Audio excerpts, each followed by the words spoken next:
Princess Leonor looks so demure in her military outfit. A young woman, a uniform, and a nation holding its breath. The first thing you notice is not the uniform itself, though it is crisp, impeccably tailored, and steeped in centuries of tradition, but the stillness with which Princess Leonor wears it. There is no exaggerated confidence, no theatrical display of power. Instead, there is restraint, poise, a quiet gravity that feels almost startling in someone so young. And in that moment, as cameras flash and history quietly shifts its weight forward, you realize you are not just looking at a princess in military attire. You are witnessing Spain's future taking shape, thread by carefully chosen thread. Princess Leonor looks so demure in her military outfit not because it softens her presence, but because it sharpens it. Demureness here does not mean fragility. It means discipline. It means humility. It means understanding that the uniform is larger than the individual wearing it, and accepting that responsibility with grace. This is why the image lingers. Why it travels across newspapers, social feeds, and dinner table conversations.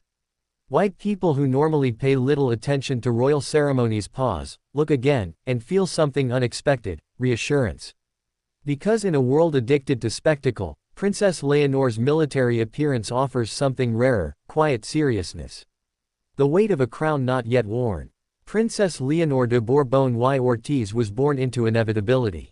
As the eldest daughter of King Felipe VI and Queen Letizia, she has been aware from a young age that her life would never truly belong to her alone. Every step she takes is both personal and symbolic, every choice magnified by history. When she dons a military uniform, that symbolism intensifies. Spain is a constitutional monarchy, and the monarch is the commander-in-chief of the armed forces. Military training is not a novelty for heirs, it is a rite of passage. King Felipe VI underwent it. King Juan Carlos I before him. For Princess Leonor, following that same path is not merely about equality or modern optics, it is about legitimacy. Her demure appearance in uniform reflects an understanding of this lineage. She is not playing dress-up. She is stepping into a role that demands respect, endurance, and self-effacement. And she does so without bravado. Demure does not mean weak. In modern discourse, the word demure is often misunderstood. It is sometimes reduced to an aesthetic, soft-spoken, reserved, almost ornamental. But historically, demureness has been associated with self-command, with knowing when not to speak, with strength expressed through restraint. Princess Leonor's military outfit embodies this older, deeper meaning.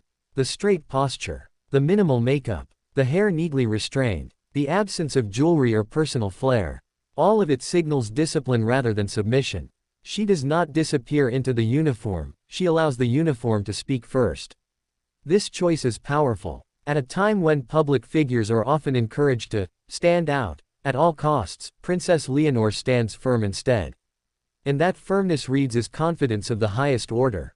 A modern heir in an ancient institution.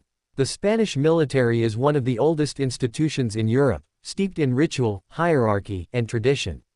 For a young woman, future queen, to enter this space is both a continuation and a quiet evolution.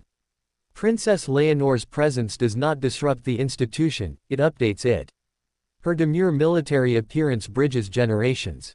Older Spaniards see continuity, a familiar path, a reassuring echo of past monarchs.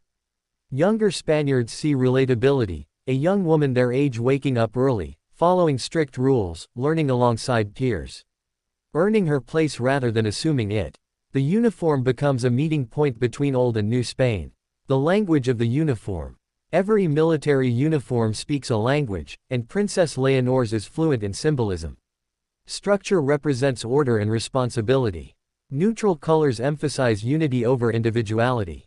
Insignia and ranks remind the wearer, and the viewer, that authority is earned, not assumed. When Princess Leonor wears this uniform, she is temporarily stripped of royal extravagance. She becomes a cadet, a student, someone expected to listen more than speak. That humility is precisely what makes her look so compelling. The demure quality comes from her willingness to be shaped by the institution, rather than trying to reshape it around herself. From public curiosity to public respect. When news first broke that Princess Leonor would undergo full military training, reactions were mixed. Curiosity, admiration, skepticism, all surfaced in equal measure. Would it be symbolic? Would she be treated differently? Would the experience be softened for royal comfort? Then images emerged, not of luxury, not of exception, but of routine, early mornings, serious expressions, standard issue uniforms worn without alteration. And slowly, curiosity turned into respect. Because demureness, when paired with effort, becomes credibility. The queen in waiting learns to obey. There is something profoundly instructive about a future queen learning to take orders. Princess Leonor's military training requires her to submit to authority, to accept correction, to function as part of a unit rather than above it. This experience is essential, not symbolic. Her demure presence in uniform reflects that learning process. She does not project command yet, she absorbs it. One day, she will lead. But first, she listens. That sequence matters. Fashion without vanity. It would be impossible to ignore the visual impact of Princess Leonor's military outfit. She has long been praised for her understated elegance, and the uniform only amplifies that reputation. But what makes her look so demure is precisely the absence of fashion-conscious effort. The uniform is not styled, it is worn. No customized tailoring to flatter. No deliberate softening to appear more feminine. No attempt to reclaim individuality through subtle rebellion. Instead, there is acceptance. And paradoxically, that acceptance makes her stand out even more. A new image of royal femininity. For centuries, royal women were often confined to symbolic roles, graceful, supportive, ornamental. Princess Leonor's military training, and the demure way she inhabits her uniform, offers a new model. This is femininity without performance. She does not need to prove toughness by rejecting softness, nor does she cling to softness to avoid toughness. The balance is natural. Demure, here, becomes a form of quiet authority. The power of serious youth. There is something deeply moving about seeing youth paired with seriousness. Princess Leonor is, by any measure, young. Yet in her military outfit, she carries herself with a composure that suggests long-term thinking. She looks forward, not to applause, but to duty. This seriousness reassures a public often cynical about institutions and inherited power. It suggests preparation rather than entitlement. And it invites patience. Why the image resonates globally. Princess Leonor's demure military appearance has traveled far beyond Spain's borders because it taps into something universal.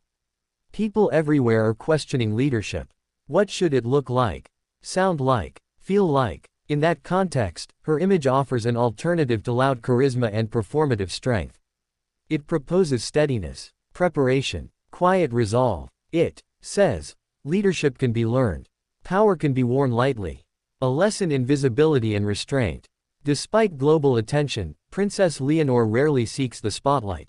Her military outfit reinforces that instinct. The uniform limits expression, but it also protects. It creates a boundary between the individual and the role.